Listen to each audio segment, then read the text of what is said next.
నమస్తే, welcome to Surya news. నేను శంకరి. గ్రామ రెవెన్యూ సహాయకుల డిమాండ్లను తక్షణమే నెరవేర్చాలంటున్న సిపిఐ ఎంఎల్ నాయకుడు. తూర్పుగోదావరి జిల్లా రాజానగరం నియోజకవర్గం సీతానగరం మండల కేంద్ర తహసీల్దార్ ఆఫీస్ నందు వీఆర్ఏల డిమాండ్లు తీర్చాలంటూ చేపట్టిన నిరసన దీక్షలు రెండో రోజుకు చేరుకున్నాయి. ఈ నిరసన దీక్షలకు సిపిఐ ఎంఎల్ రాష్ట్ర కమిటీ నాయకుడు పలివెల వీరబాబు పూర్తి మద్దతు ప్రకటించారు.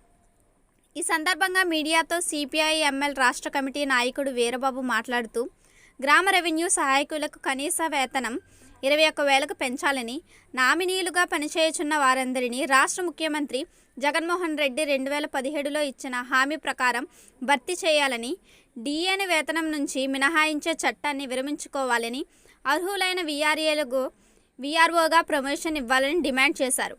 ఈ నెల 13, 14, 15 తేదీలలో రాష్ట్ర వ్యాప్తంగా జరిగిన నిరసన దీక్షలకు మద్దతు ఇస్తున్నామని, అలాగే జూలై 19న ఆర్డీఓ ఆఫీస్ వద్ద, జూలై 26న కలెక్టరేట్ వద్ద జరిగే మరియు విజయవాడలో ఆగస్టు 2, 3, 4 తేదీలలో జరిగే గ్రామ రెవెన్యూ సహాయకుల నిరసన దీక్షలకు పూర్తి మద్దతు ఇస్తామని తెలియజేశారు.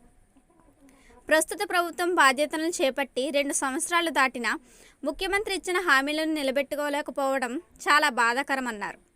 ఇప్పటికైనా ఆంధ్రప్రదేశ్ గ్రామ రెవెన్యూ సేవకుల సమస్యలపై తక్షణమే స్పందించి ఎన్నో ఏళ్ల తరబడి పనిచేయుచున్న నిరసన దీక్షలకు ఒక దారి చూపాలని తెలియజేశారు.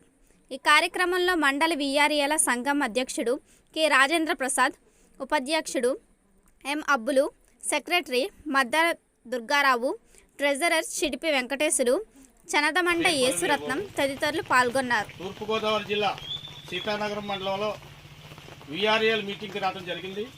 వీళ్ళకి అనేక సమస్యలు ఉన్నాయి.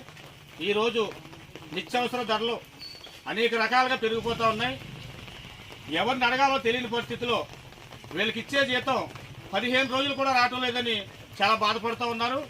అలాగే వీళ్ళ డిమాండ్ ఏదైతే ఉందో ప్రభుత్వం వెంటనే తక్షణం పరిష్కరించి ఈ నేను మాట్లాడే వాయిస్ ఏదైతే ఉందో ఇది సీఎం గారి దృష్టికి తీసుకెళ్లి రాష్ట్ర వ్యాప్తంగా ఉన్న వీఆర్ఓలందరికీ కూడా న్యాయం జరగాలని నేను సిపిఎంఎల్ పార్టీ తరఫు నుంచి అధికార పార్టీని నేను డిమాండ్ చేస్తా ఉన్నాను ఈరోజు. అలాగే మన సీతానగరం మండలంలో తహసీల్దార్ గారు, మన రాజమండ్రి సబ్ కలెక్టర్ గారు, జిల్లా కలెక్టర్ గారు మన జిల్లాలో వాళ్ళకి అలాగే అన్ని జిల్లాలకి కూడా వీళ్ళు సహకరించి వీఆర్ఓలందరికీ కూడా రాష్ట్ర వ్యాప్తంగా న్యాయం జరిపిస్తారని నేను ప్రభుత్వ అధికారుల్ని పేరు పేరున కోరుకుంటా ఉన్నాను.